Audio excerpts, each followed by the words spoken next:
அப்போ தற்போது வந்து இருவரும் ஆழ்ந்த உறக்கத்தில் இருக்கிறாங்க. இருவரும் யாரையும் அறிந்திருக்கவில்லை. அப்போ ஒரு ஆழ்ந்த உறக்கத்தில் இருக்கிற சமயத்தில் இப்போ வெளியில் அலுவலுக்காக போயிருந்த முதலாளி அந்த தன்னுடைய அலுவல்கள் எல்லாத்தையும் முடிச்சு விட்டு அப்படியே தன்னுடைய வீட்டுக்கு வராங்க. இப்போ வீட்டுக்கு வந்து தன் மனைவி அழைச்சப்போ மனைவி எந்த சத்தங்களும் இல்லை. அப்போ அப்படியே போயிட்டு அந்த தன்னுடைய ட்ரெஸ்ஸை சேஞ்ச் பண்ணிவிட்டு அப்படியே தன்னுடைய வேலைகளை ஆரம்பிப்போம் அப்படின்னு சொல்லி வந்தவர் அங்கே போய் பார்க்குற சமயத்தில் தன் மனைவிக்கு பக்கத்தில் தன் தொழிலாளர், அதாவது தன்னுடைய நம்பிக்கைக்கும் விசுவாசத்துக்கும் உரிய தொழிலாளி அப்படியே உறங்கி கொண்டிருக்கிறத பார்க்காரு. அப்படியே பார்த்தோன்னே அவர் ஒரு ஆத்திரம் அவருக்குள்ளே சடுதியாக பொங்கிழுந்து அந்த இடத்துல வந்து இருந்த தொழிலாளி என்ன செய்கிறான்னு சொன்னால் தொழிலாளிக்கும் அப்படியே அடிச்சுப்பட்டு தன் மனைவியை கொலை செஞ்சு விடுறாங்க. தன் மனைவியை கொலை செஞ்சு விட்டு அப்படியே என்ன செய்கிறாருன்னு சொன்னால் அந்த கொலை செஞ்ச ஆயுதத்தை தன் தொழிலாளியோட கையில் அப்படியே கொடுத்து விட்டு போலீஸாருக்கு அப்படியே அழைப்பொன்றை மேற்கொண்டுட்டு போலீஸார் அவ்விடத்தில் வந்துட்டாங்க. அப்போ போலீஸார்கிட்ட இவர் தான் இந்த மனைவியை கொலை செஞ்சு விட்டார் அப்படின்னு சொல்லி பொய்யான ஒரு குற்றச்சாட்டையும் சுமத்தி அவர் அப்படியே வந்து சிறைவாசகம் அனுபவிக்க செய்து விட்டார்.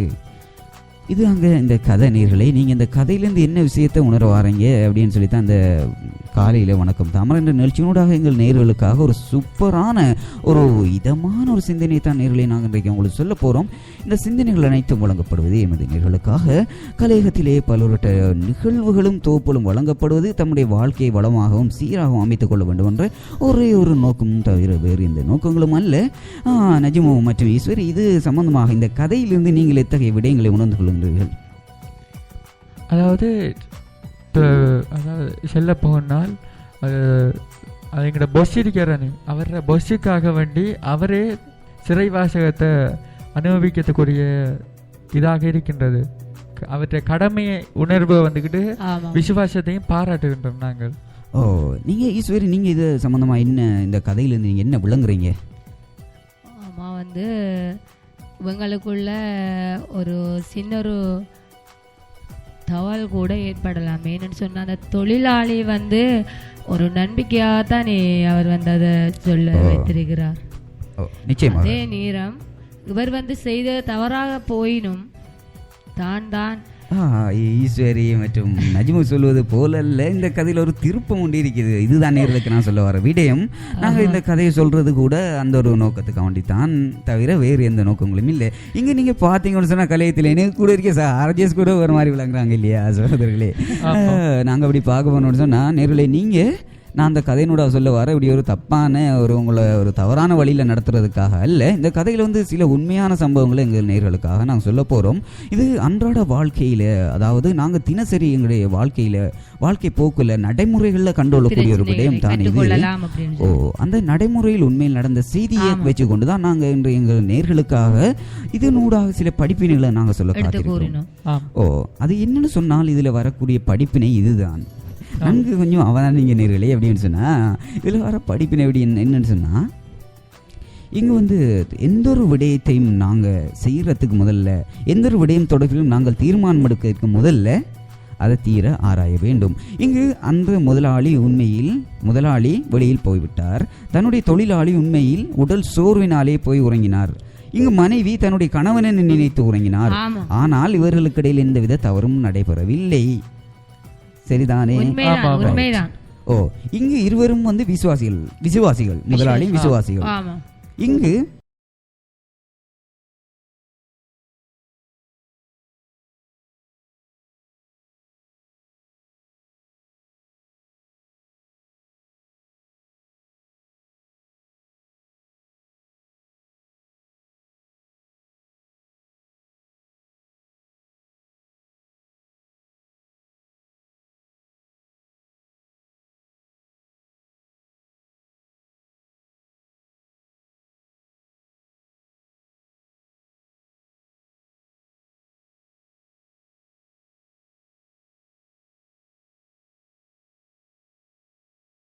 விசுவாசத்துக்குரிய தொழிலாளி தனது வாழ்நாளையே இழந்து விட்டான்.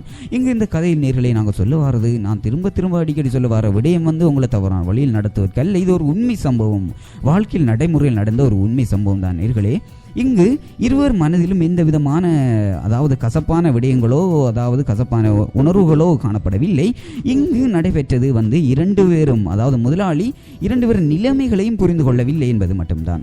அதாவது நேர்களே, நாங்கள் சொல்ல வர விடயம் என்னன்னு சொன்னால், நீங்க எந்த ஒரு விடயத்தையும் எந்த ஒரு காரியத்தையும் செய்யறதுக்கு முதல்ல அந்த காரியம் தொடர்பில் உங்களுக்கு ஏதாவது ஒரு சர்ச்சை, அதாவது உங்களுக்கு ஏதாவது ஒரு பிரச்சனை தொடர்பில் உங்களுக்கு நீங்க யார்கிட்டையாவது உங்களுக்கு பிரச்சனை பற்றீங்கன்னு சொன்னா, அதாவது உங்களோட கணவன் மனைவியா இருக்கலாம், உங்களுடைய காதலன் காதலிகளாக இருக்கலாம், அல்லது உங்களோட நண்பர்களாக இருக்கலாம். இவ்வாறான உறவுகளுக்கு இடையில ஏதாவது பிரச்சனை தொடர்பில் நீங்கள் யாராவது சொல்லியோ அல்லது நீங்கள் நேரில் கண்டாலோ அத்தகைய விடயம் தொடர்பில் நீங்கள் முதலில் விசாரியுங்கள். அந்த விடயம் தொடர்பாக நீங்கள் உண்மைத்தன்மை என்ன இருக்கிறது அப்படின்றத அறிந்து கொண்டு அதற்கு பின்னர் எந்த ஒரு தீர்மானத்தையும் எடுங்கள். விசாரிச்சால் யாருக்குமே பாதிக்கப்பட மாட்டார்கள், எந்தவித பக்கச்சார்புமே இருக்க மாட்டாது. நிச்சயமாக நீங்கள் எந்த ஒரு விடயம் தொடர்பிலும் நீங்கள் அந்த பிரச்சனை என்ன, உண்மையான ஃபேக்ட் என்ன அப்படின்னு சொல்லி ஆராய்வீங்கன்னு சொன்னா நீங்க ஒரு சிறந்த ஒரு தீர்மானம், சிறந்த ஒரு முடிவெடுப்பீங்க அப்படின்னு சொல்லித்தான் நாங்கள் நேர்களுக்கு கலையகத்துல நாங்க வணக்கம் தாமரை என்ற நிகழ்ச்சியினோடாக அப்படியே சொல்ல வர ஒரு நல்ல சிந்தனையாக சொல்றோம். நல்ல ஒரு கருத்தை நேரு கூறிக்கங்க இல்லையா? நிச்சயமாக நாங்க இவ்வாறு கருத்தை நாங்கள் கூறணும் சொன்னால், இது அன்றாட வாழ்க்கையில் இப்போ நடைமுறையில் பல்வேறு விடயங்கள் தவறாக மிஸ் அண்டர்ஸ்டாண்டிங் என்று சொல்லுவாங்க. அந்த மிஸ் அண்டர்ஸ்டாண்டிங்ஸ் தான் நிறைய பிரச்சனைகள், நிறைய உறவுகளை, நிறைய சொந்தங்களுக்கு ஒரு காரணமாகவும் காணப்படுகின்றது. அப்படியே நான் சொல்லிக்கொள்ள விரும்புகிற நேர்களே, நீங்க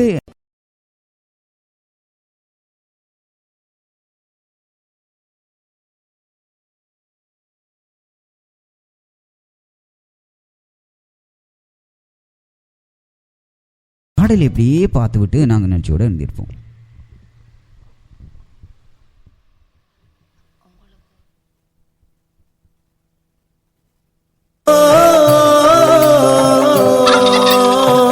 ஆண்டிப்பட்டி கணவா தாத்து ஆள் தூக்குதே, ஐத்த பொண்ணு என்ன தாக்குதே,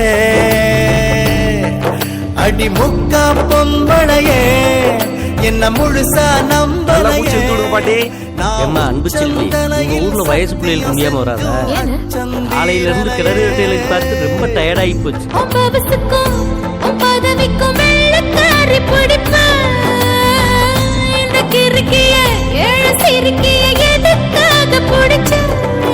ஒரு வெள்ளக்காரி காசு தீந்தா வெறுத்து ஓடி போவா, இவ வெள்ளரிக்கா வித்து கூட வீடு காத்து வாழ்வா.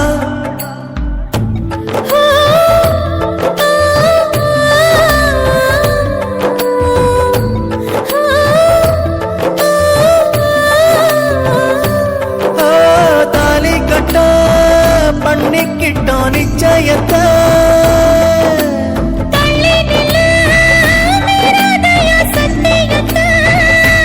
கொஞ்சம் தொட்டா குண்டம் சட்டம் பாயுமா,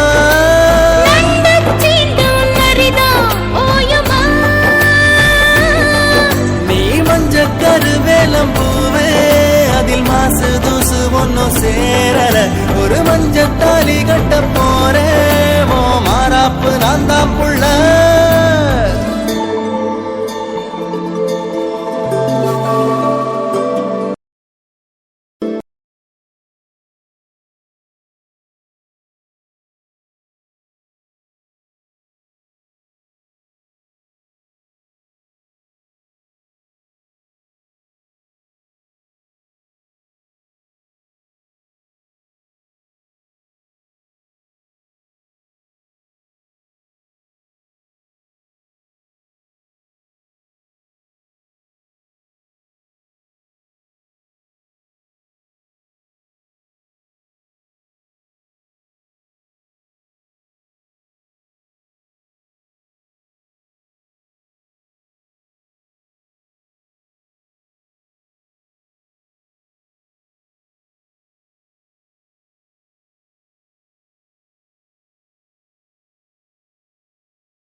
தீப்பட்டி கனவா காத்து ஆள் தூக்குதே ஐத்த பொண்ணு என்ன தாக்குதே அடி முக்கா பொம்பளையே என்ன முழுசா நம்பலையே நான் உச்சந்தலையில் சத்தி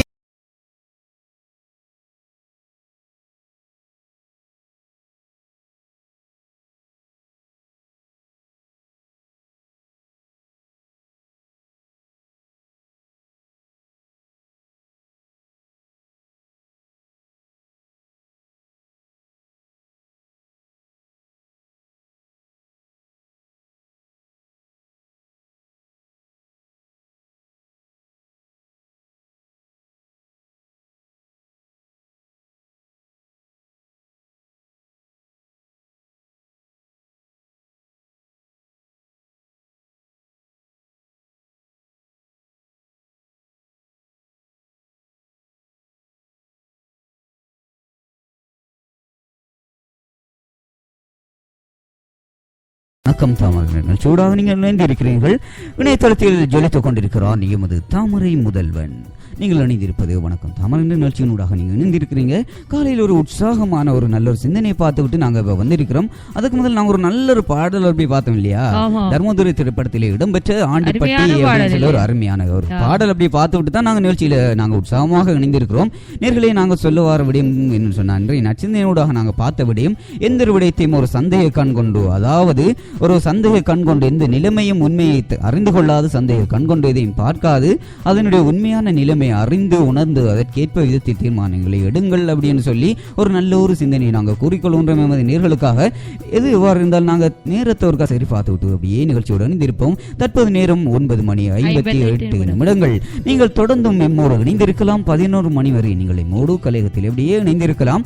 நாங்கள் எங்களுடைய முகப்புத்தகத்தின் ஊடாக எங்களுக்கு தெரியும் பிரபல விஞ்ஞானி அவங்க அப்துல் கலாம் அவருடைய ஒரு பதிவைத்தான் அப்படி இருக்கும் நேர்களே. நீங்கள் இது தொடர்பில் சொல்லப்படுகின்ற விமர்சனங்கள் அப்படியே கருத்துக்களை கொமான்ஸ்களை நாங்கள் அப்படியே நிகழ்ச்சி ஊடாக இணைத்துக் கொள்வோம் இல்லையா? நிச்சயமாக. நாங்க நேர்களை இப்ப இன்றைய ராசியிட பலன் எவ்வாறு அமைய போகின்றது, இன்றைய ராசி வந்து எப்படி எங்களுடைய நேர்களுக்காக காணப்பட போகின்றது அப்படின்னு சொல்லி அதை தொகுத்து வழங்குறதுக்காக கலையத்தில் ஈஸ்வரி அப்படியே ரொம்ப நேரமாக இருக்காங்க. அதோட சேர்ந்து நஜிமு தவுலா அவங்களும் அப்படியே இருக்காங்க. பாப்போம் அவங்க என்ன சொல்ல போறாங்க எங்களுடைய நேர்களுக்காக சொல்லி. அவங்களுடைய நேர்களுக்கான இன்றைய பலன்கள் கூட நாங்க பார்க்க இருக்கின்றோம். முதலாவதாக மேசராசி நேர்களுக்கான பலன்களை கூற உள்ளோம். மேசராசி நேயர்களுக்கான பலன்கள், பிள்ளைகள் உங்களை அறிவுரை ஏற்றுக் கொள்வார்கள். கல்யாண பேச்சுவார்த்தை வெற்றியடையும். புதியவர்கள் அறிமுகமாறுவார்கள். தாய் வழியில் ஒத்துழைப்பு அதிகரிக்கும். வியாபாரத்தில் புது ஒப்பந்தங்களால் லாபம் பெருகும். உத்தியோகத்தில் மேலதிகை மாறிப்பார். தன் நம்பிக்கை துளிப்படும் விடும் நாள் அப்படின்னு சொல்லி மேசராசி நேயர்களுக்கான நாள்கள்